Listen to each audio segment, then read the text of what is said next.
Hi, and welcome to Eating Plebian. Tonight, we've got something called Chicken Lazone. It's a dish out of Louisiana, and it's a kind of chicken and corn herby concoction that has a nice sauce to it. Also includes the surprising addition of coconut milk, and we're going to be serving that over top of rice, which would be a classic Louisiana thing to do. And let's get on with the ingredient list as normal. Although the chicken itself is in the refrigerator right now, and I'll be pulling that out momentarily, let me run down some of the things I've got. I've got some refined olive oil for frying. I've got the corn kernels from 4 fresh cobs. I've already removed those from the cobs, as you can see.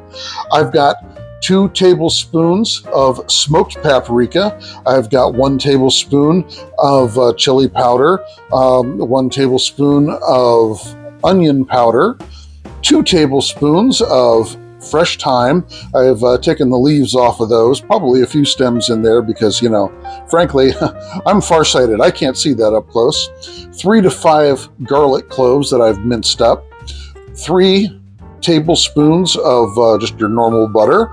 I've got some cayenne pepper here, which is totally optional. I'll probably not going to be using much of it here for the simple fact that my family isn't really big on it, but we do what we can. The aforementioned coconut milk. I've got an egg in 1 bowl over here to use as a base coat for some dredging, and some general purpose or all-purpose flour. We'll be using that for that same. I've got some white wine, salt and pepper, a little bit more thyme. I'm just going to throw it on mainly for looks, and also got a little bit of basil chopped up into a chiffonade. All right, let's get rolling. Here I have my chicken breasts all ready to go, and as you've seen me do many a time, I'm going to split these in half thickness-wise, and that's going to make them a lot quicker to cook, and also for portioning reasons. So I'm keeping my knife level with the plane of the cutting board and simply going across. There we go. Looking good, both even. Do the other one. If anything, you may want to be a little bit biased on thickness toward the side that is usually most ragged, usually the tender side there, so you don't get holes in them. But that's just a presentation issue more than anything else. I'm going to set this over here and rinse my hands off real quick. I've time and time again made mention about food safety.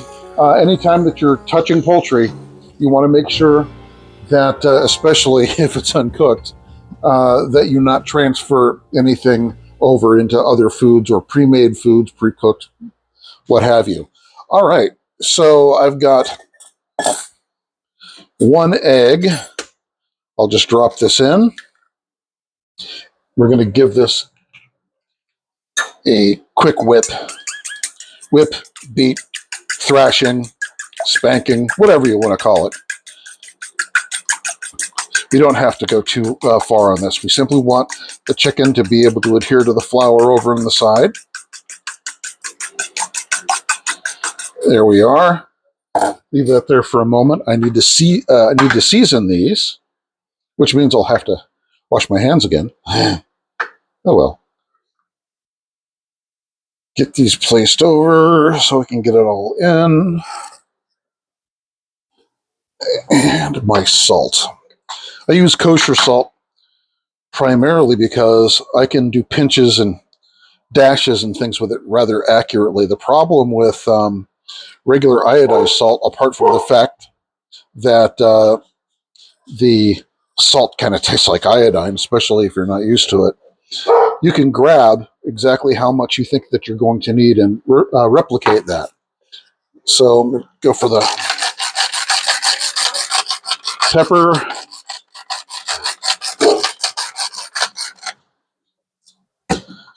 And flip over, and we shall do it again.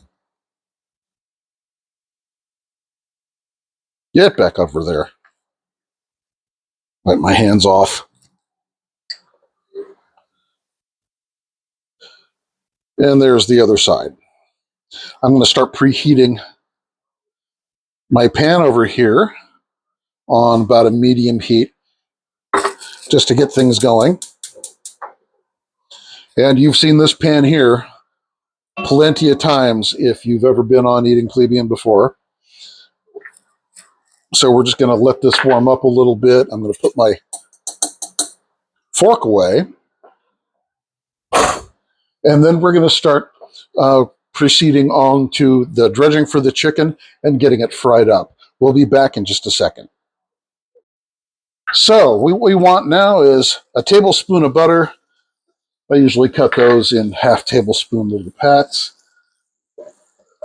So a tablespoon of butter, 2 tablespoons of the refined cooking oil. That goes right on in. You can see that I'm all warmed up on that pan.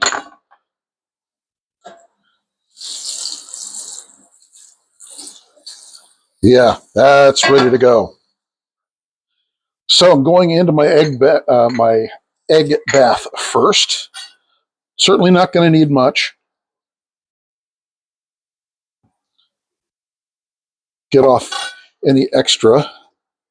And then we're just going to go right on in to the flour. I'm going to throw this over a couple of times just to make sure it gets all evenly coated.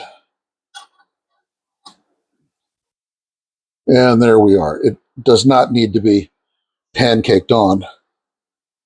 So put that right on in. Now I'm going to do the same for these others. So egg bath,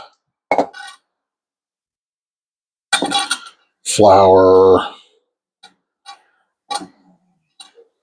This will also provide a little bit of thickening for the sauce that we shall be creating. There we are.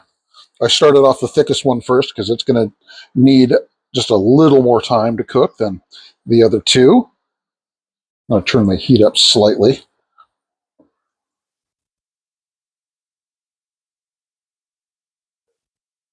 Egg bath. Boy, I just clopped that everywhere, didn't I? And we get this all in. We're getting there, folks, I promise. Get up in there.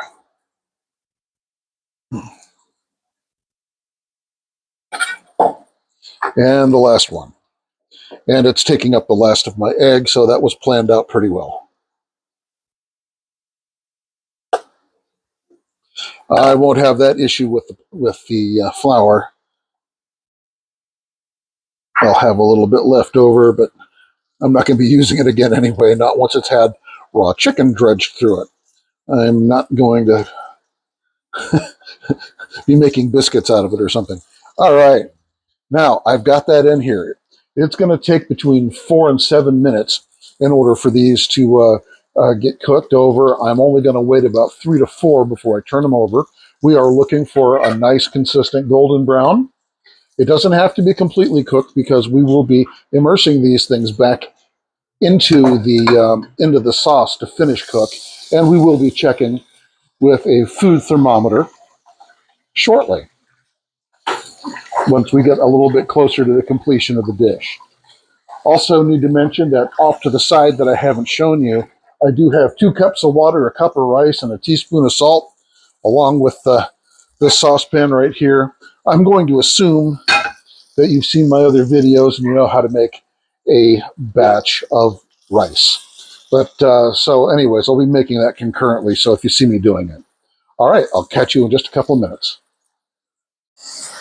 All right, about 4 minutes down the road, I'm going to start looking and flipping here if it needs it. This first one, yep, that's looking pretty good. The second one is about there. I can flip it. Yeah, that one's good too. Nice and golden. This one was the last I put in. There we go. We are fine. So we're just trucking right along here, another 4 minutes or so, and then we'll be evacuating these to a plate and continuing along with some of the fond and oil that we have at the bottom of our skillet. All right, time travel again. Looks like both sides of our chicken have completed the browning. Come here, you. There we are. And I'm simply going to put these on a plate for the time being, and we're going to set those aside. I'm going to drop my heat down just a little bit.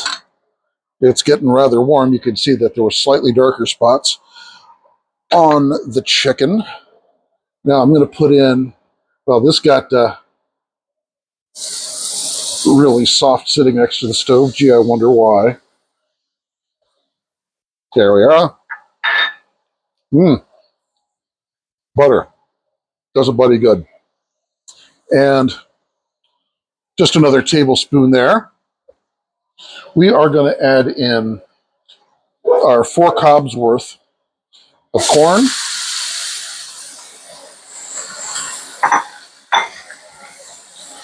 Thyme.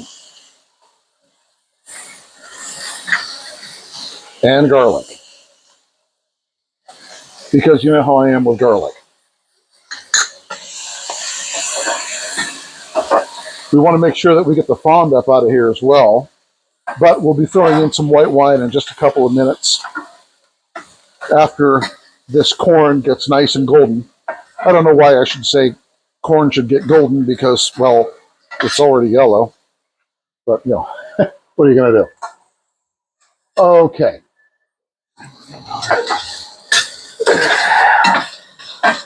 So we get this in. Now I need to turn the heat back up. Had more mass in it. And boy, you can smell the thyme. If you have the option to use fresh thyme, absolutely please do it. But we want to get these a little kissed with color. It's a really great smell. Obviously, you can't make this stuff when you can't get the corn, or at least the fresh corn. You can still make it if you wanted to use canned or frozen or whatever it is that you have available. But we are peak dish right now, being in the middle of the summer as I'm recording this. I'm going to uncork my wine. I'll be using a half cup of that shortly.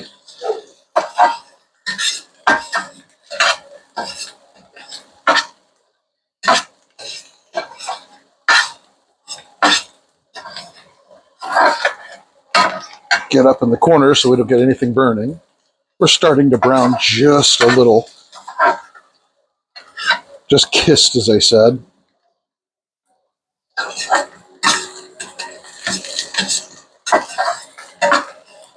There's not much fond down there any longer. The moisture coming from the corn is also having the same effect as the wine would. I'm still going to use it, of course, but it's picking up all that flavor from the chicken and the breading.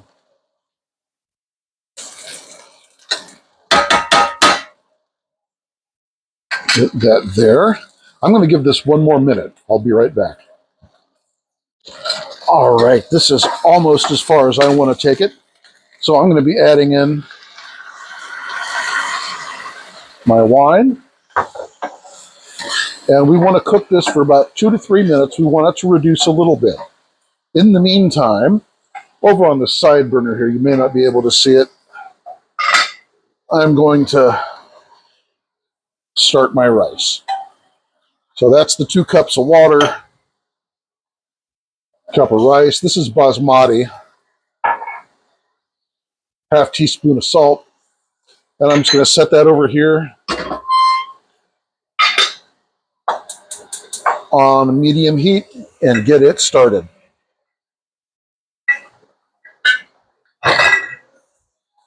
So, anyone else finger stir? Yeah, I know. All right. This looks like the wine has gotten down to where I want it to be. I am using a fairly decent amount of heat here.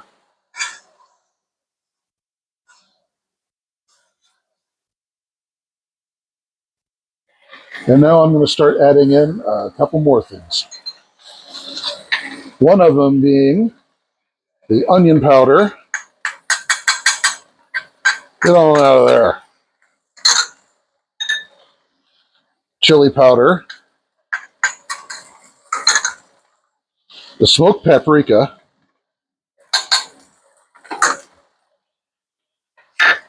Give these a quick stir. Just to separate this off a little bit. And lastly, that cup of coconut milk. I'm going to turn this down to medium-low. I don't want to burn that or scald it. And coconut milk being rather thick, I'm just grabbing this silicone spatula in order to get it all out. Might also help me to combine it properly in the skillet, should I need to, so I'll leave that over on the side. I'm going to let this sit for just a minute. It's going to thicken up a little bit, but it'll thicken up even better once I put the chicken in that has the flour coating. And I mean, that just looks so nice right there anyhow. And just for giggles, I'm going to throw in a couple sprigs of the thyme that I didn't strip for leaves. I'll just put that in there. And I think now I'm going to go ahead and add the chicken back into the mix.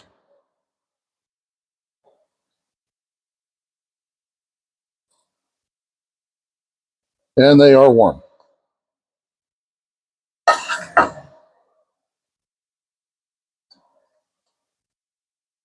I'm going to set this in my sink so it's out of the way. Cap this back off, because I will spill it if it's not. And I want this coated both sides. Flipped over, because I really need to expose the flour breading. Not that there's a terrible amount on here, but that's going to thicken things up quite nicely. All right, so we're going to give this just a couple of minutes. And if it really gets too thick, if it starts reducing down, I'm going to put in maybe another 4 tablespoons or even a half cup if it really needs it of the white wine in order to, keep its consistency. But let's watch this for a little bit. I'll be right back. All right, it has been about 5 minutes, and I'm still waiting on my rice over here, but I want to test this out and adjust it for seasoning. So move this around a little bit. Nice saucy kernels. Let me just see how this stands out. There's already a little salt and pepper in here already from the dusting on the chicken.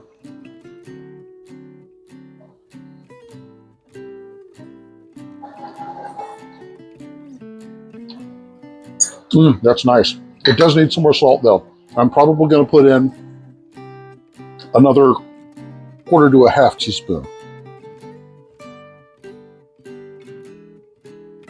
Yeah. And about a 1/4 teaspoon of black pepper. The coconut milk does amazing things. It's very subtle. It's not that strong. But there's definitely an accent to having the coconut milk in here. This is a variation of a recipe that I had found and tried it out once or twice.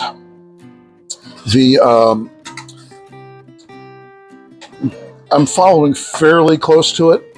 One of the things that interests me is the fact that how does a Louisiana dish come to be using coconut milk? I really don't know. So I'm going to turn the heat off. I've got about 5 more minutes left on my rice, so it's not going to be that much of a problem, but I need to put a lid on that just to keep the thing warm. So I'm walking off and to the far corners of the kitchen. You'll excuse me.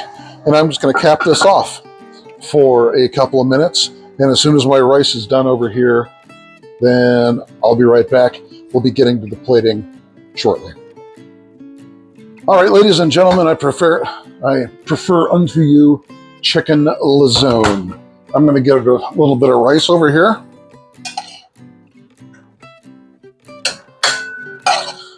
I have never been someone who's been especially blessed in the food presentation arts, but I hope you'll excuse me for that.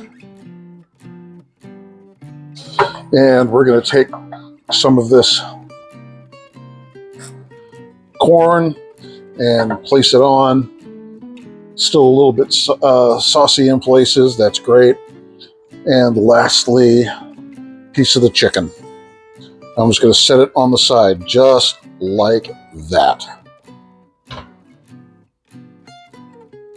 So once again, I want to say thank you for coming here to Eating Plebian. I hope you enjoyed the recipe. I know I'm going to. We're going to sit down and eat here in my house. It's time for that. This is a real kitchen. But thanks again, and if you would, do me a kind favor, please, and hit the like and subscribe buttons. I know you hear it all the time from every video that you see. It really does help me put my content out there in order to assist people with making food that they can really enjoy but also afford, and get rid of those takeout expenses and the restaurant bills. And in this economy, you've got to do something. We all do. But anyhow, thanks again. Have a good evening.